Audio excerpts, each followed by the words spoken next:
What if that was not true? What if I could get you to believe that they do respect your opinion? They do see you as an equal, but I need to get you to show up in your mind as an equal before they externally see you as an equal. Welcome to Life of a CISO. I'm Dr. Eric Cole, your host, and we'll be taking you on a journey each week on what it takes to be a CISO and what are solutions that you can implement today if you are currently a Chief Information Security Officer or if you want to be one in the future. This is Life of a CISO. Welcome to this week's episode of Life of a CISO with yours truly, Dr. E is in the house. Woohoo! And I don't know if you could tell yet, even in the first 30 seconds, I'm on fire, right? I am ready to rock and roll. I'm so excited to be with you today. I hope you're just as excited. I hope you get as much value out of these podcasts as I do recording and making them. To me, not only does it give me an opportunity to do what I love, which is to share knowledge, help people, and sometimes push people a little bit to their full potential. But I tell you, these episodes are as much for me because I'm on the same journey you are, right? Where we're all trying to go to that next level and push it. And remember that life is it's meant to be limitless, right? So any limits or anything that's holding you back is artificial. But the most important part is, what are you focused on? Right? I just had this interesting conversation with one of my clients. They're fairly new, so they're getting used to the Dr. E, right? And my mindset and methodology. And they're like, Eric, the executives are just not treating me as an equal. They are not seeing cybersecurity as important, and I am not a priority. They gave me the title because it was required by one of the government regulators because they're publicly traded, but nobody respects, nobody listens to me, and I'm not one of their equals. And I said, what if that's not true? And they're like, but Eric, it is true. Work with me. Woosah. Woosah. What if that was not true? What if I could get you to believe that they do respect your opinion? They do see you as an equal, but I need to get you to show up in your mind as an equal before they externally see you as an equal. It's like, but Eric, I don't believe that until I see it. If they start treating me like an equal, if they start inviting me to meetings, if they started listening to me, then and only then I will believe it. And I looked at him, I said, this is a very important moment, are you 100% convinced that what you just said was true? They said, yes. I said, listen, it was a pleasure spending some time with you.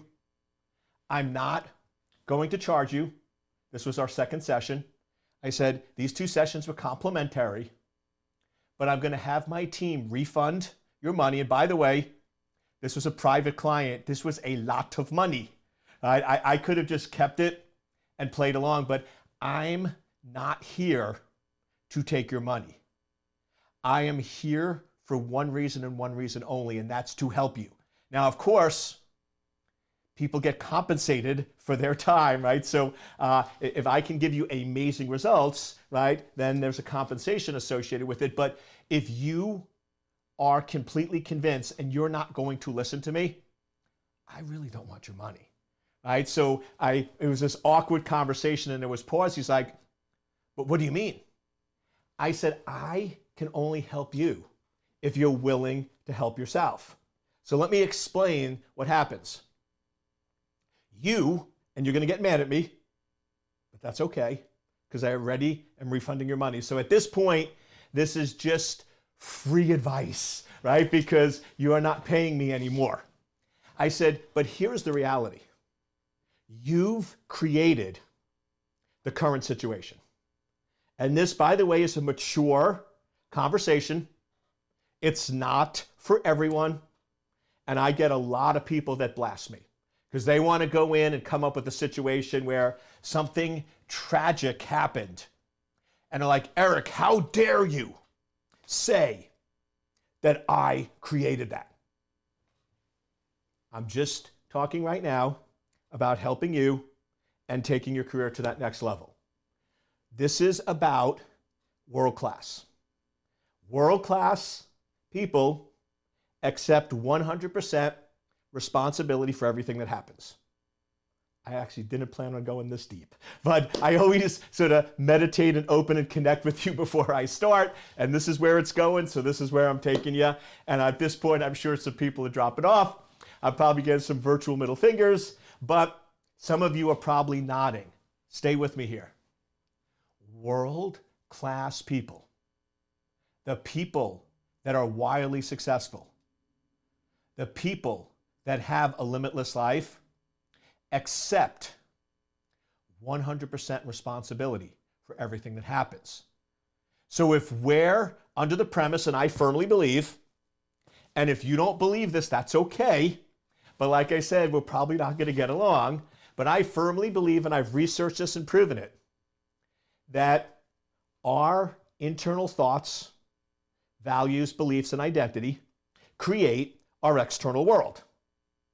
So the reason why your boss doesn't respect you, they don't view you as an equal, and they don't listen to you, I'm back to my client now, is because that's what you believe. That is what you believe to be true. And therefore, because you believe that to be true, you are creating that in your world. So if you're sitting there and telling me, I am not going to change those thoughts and beliefs unless my boss changes, do you see the irony? If your thoughts and beliefs are creating your reality, and you're saying, well, I'm not going to change my thoughts and beliefs so the reality changes, because you didn't change the thoughts and beliefs, your reality never changes, right? You're in this recursive loop. And many people spend their entire life in this loop. This is where you see people where we use terms like, oh, I'm in a dead-end career. Or the cool term I love now is, I've hit a glass ceiling that you've created. And you could break the glass ceiling. But this is the problem. Once people believe 100% that their reality is true. So in the case of this client, where he said, I'm 100% convinced my bosses don't respect me, they don't listen to me, and they don't view me as an equal. I am 100% convinced that is true. Therefore, this is never going to change. And if they say, well, when this changes, this will change, they're stuck. They're stuck in the recursive loop because the external never, ever changes before the internal. You have it backwards. We were trained and we were taught this phrase that's total pile of you know what. And the phrase was, seeing is believing. That is what average people say, and the reason why they are stuck. The reality is, believing is seeing. If you believe that you are an equal, you believe that people listen to you, and you believe as a CISO the other chief officers respect you because you are world class just like them, then and only then do things start to change. So you have to be willing to change what you focus on in order for the external world to change. It's one of the hardest lessons that very few people learn. That's why if you look at the average people in the world, right? People that make an average income, it's large. And the amount of billionaires is small because it's a very hard concept to understand, but it's a very easy concept to implement. Change your thoughts, change your focus, and change your destiny. And I'll give you a simple example. I love cars, right? Sports cars. I shouldn't say that. I love cool automobiles, right? I have my convertible sports car. I have my Jeep that everyone laughs at me because I bought a brand new Gladiator and I immediately took it to the shop and had new tires, new frame, but basically the whole thing redone. I spent more on redoing it than on the actual cost. They're like, who does that? And I'm like, people that love and respect their toys, right? So it's not just cars, right? I love trucks. I love all my automobiles. I joke as you get older and more successful, one of the rewards is you get to have nicer toys. The bigger reward, just so we're clear, is you get to help more people, right? That's really the reason why I love being successful, is because I can give and help a larger number of people. But the reality is, what you focus on is what you get. And it's so true in life, and it's so true if you're a race car driver. I don't know if you've ever gone to the track or taken your car to the track or taken professional race car lessons. But I've done that, and here's how it works. You get in this special car with a professional driver. You're driving, they're in the passenger seat, and they have this box on their lap. And essentially, you're driving around the track, and they're training you. And that's sort of basic level. Once you get past the basic level where you know how to do the turns, you know how you go high to drop low, you know when to drop and brake and all those things to get around the track, you then get to the next level, which is being able to handle when things go wrong. Because the reality is, when you are going 120 miles an hour around a track, things will go wrong, right? Because there could be a little oil that you don't see. There could be a little issue because there's other cars there, and the variables are constantly changing that you can't keep up with it. And once again, great example with life, right? With life, when you're pushing and going at a level that is incomprehensible to most people, there are things that are going to go wrong. There are unexpected things that you have to be prepared for. So the best way is to be trained. Because if you know and you're prepared when it happens, and it's automatic. If you're in a race car and things go wrong in a real race, and you are so well trained, your body just reacts. You don't even think. That's what they're trying to do in this training. So what they do is you're flying around the track, and when you least expect it, the trainer hits one of these 4 buttons. And what the 4 buttons do is they basically drop that tire. So you have front left, front right, back left, back right. And when it drops that tire, drops the car, it spins in that direction. Now here's the hardest part. When the car starts spinning unexpectedly, out of control, what is the most critical, important thing to do? What is the first thing they always train you on? Look at where you want to go.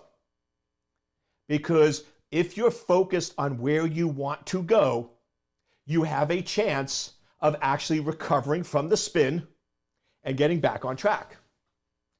What does your body naturally want to do? Look at the wall. because you are afraid and scared of it, and you look at what you're concerned about. And what do you think will always happen if you're focused on the wall? You hit the wall. You've probably seen these pictures where you have this long straight road and there's a telephone pole every 600 feet. And somebody is speeding late at night by themselves. And they go out of control and they hit a pole. And you're sitting there go, there's all this empty space. How come they just didn't spin into the field? How in the world were they able to hit these poles that are only at sporadic places? It's because that's what they focused on. What a great lesson in life. What you focus on is what you get. So I'm taking my first lesson, and the driver's like, okay, Eric, you know what you're going to do. Yes, focus on where I want to go. Eric, you know what you're going to do. Focus on where we're going to go. Yes. And we're driving. I'm like, I got this. I'm ready. And of course, they never hit the button when you're ready. They wait for you to sort of calm down and like, okay, I got this. And then boom. And the car starts spinning. And what do you think the E-Dog does? He looks at the wall. Because I'm like, we're going to crash, right? That's what I'm thinking. And the driver literally takes my head, turns it, and says, focus on the track. Focus on the track.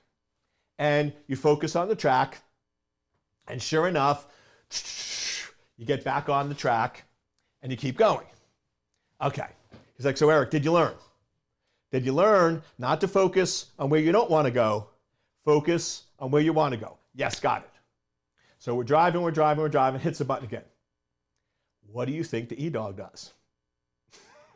I look at the wall, right? And it took about 7 or 8 times, and the driver's like, dude, come on. And then afterwards, I said, okay, got to be honest with you. Because I love hacking everything, including life. And I said, I just have to ask you, was I abnormal? Like, do most people go in and you tell them, look at the track, and they do it right away? He goes, no, Eric, you actually were a little above average. Most people are between 8 to 15 times before they learn. So you were right on that cusp, just a little above. Isn't that crazy? You tell people over and over again, focus on what you want. Focus on the road. Don't focus on the wall. But because of fear, because our body is afraid, even though we know what to do, we still don't do it. And here's the problem. If you didn't have that driver in the car reminding you, and your car spun out of control, you naturally will look at the wall and crash. And this is why you see people that seem to be doing good in life, because under normal conditions, you're great. And then all of a sudden, they push the speed a little bit. Something unexpected happens in their career, either as a CISO or becoming a CISO, and the car starts to spin. And because they're not trained, they hit the wall. And then here's the problem. This was the problem with my friend I was talking about coaching in the beginning. You hit the wall once, and now you have a data point going, okay, if I push this too much and something unexpected happens, it's bad. I hit the wall and I get hurt and damaged.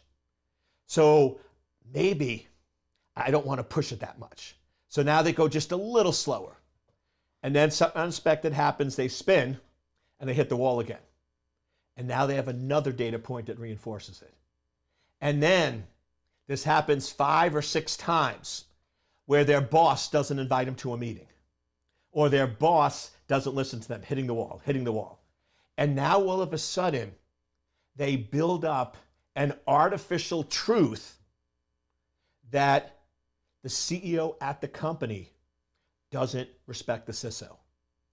The CEO at the company doesn't listen to me. The CEO at the company doesn't view the CISO as an equal. But now, because they have that ingrained, I'm going to hit the wall. Every time they get in that car and every time it spins, they've already determined their destiny. I'm going to hit the wall. My boss is not going to respect me. And you create a self-fulfilling prophecy. So I'm that trainer sitting next to you, screaming to you, don't look at the wall. Look at where you want to go. Look at where you want to go. So keep replaying this video over and over again. But here's the trick. If you want to change, and there's a simple formula, go in and every day say, the CEO respects me. I am viewed as an equal, and they listen to what I say. Now, very important. I'm not one of those, because everyone who watches The Law of Attraction, the movie, it's a good movie if you have the right frame of mind. If you don't have the right frame of mind, everyone looks at it and goes, Eric, it's such BS. You can't just walk around going, it's sunny out, it's sunny out, it's sunny out in the middle of a rainstorm. But they're missing the whole point. The whole point is not that you just say these artificial things. You can sit there and say, the CEO respects me, the CEO respects me, the CEO respects me. But if unconsciously you're programmed going, no, they don't. Right? Look at all this data. Look at all this proof. Look at all this information. That's a bunch of crap, right? You're going to hit the wall. It's not going to work. What you need to do is truly believe it, show up, and continue to look for evidence. Is there ever a time that the CEO has invited you as the CISO to a meeting? Yes. Awesome. So saying they never invite you to a meeting is not true. They don't invite you to every meeting, but do you expect to go to every meeting? But they have invited you to some meetings. So you have a positive data point.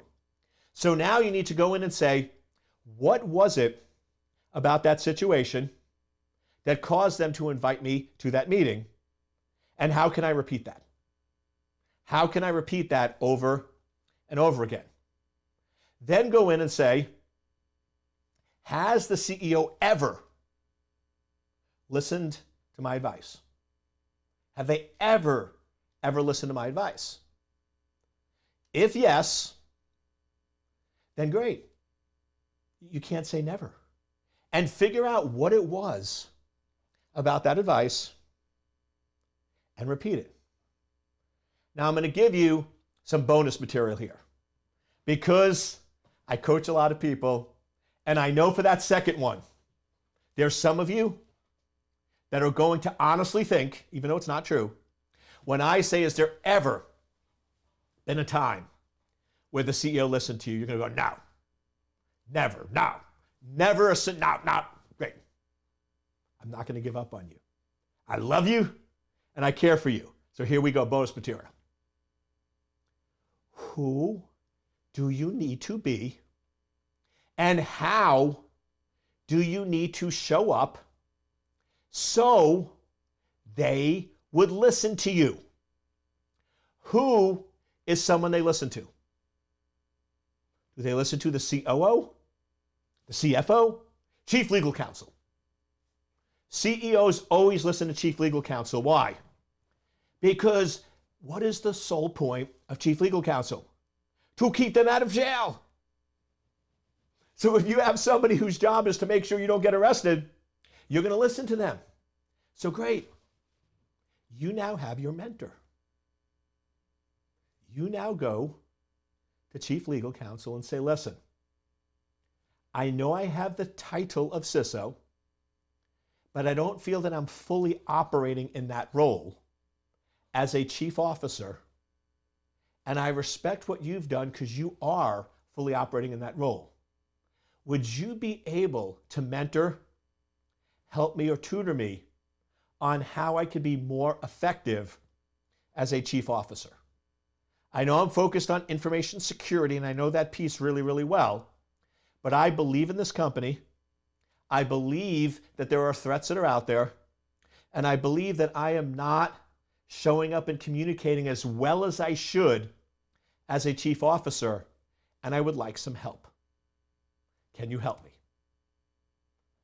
Now, the reality is, most of the time when I give this advice, most of this time when I work with folks, they almost always say yes. But if not, ask somebody else or ask again. But the point is, if there are other people that the executives listen to and you don't believe you're being listened to, you just need to get help from those folks. So the reality is, you need to stop focusing on what you don't want. What you believe is your current reality. Stop focusing on the wall and start focusing on what you do want, which is staying on the track. Now, very important. There's a subtlety I'm using here, and I want to make sure you understand it, because if you don't, my advice isn't going to work. Notice when I said focus on what you want, it was stated as a positive. Staying on the track. Being treated as an equal. What you don't want to do is state what you want as a reverse negative. So what I mean by that is, if you say, Eric, what do you want? I don't want to crash into the wall. Okay, that's telling me what you don't want. Here's the problem.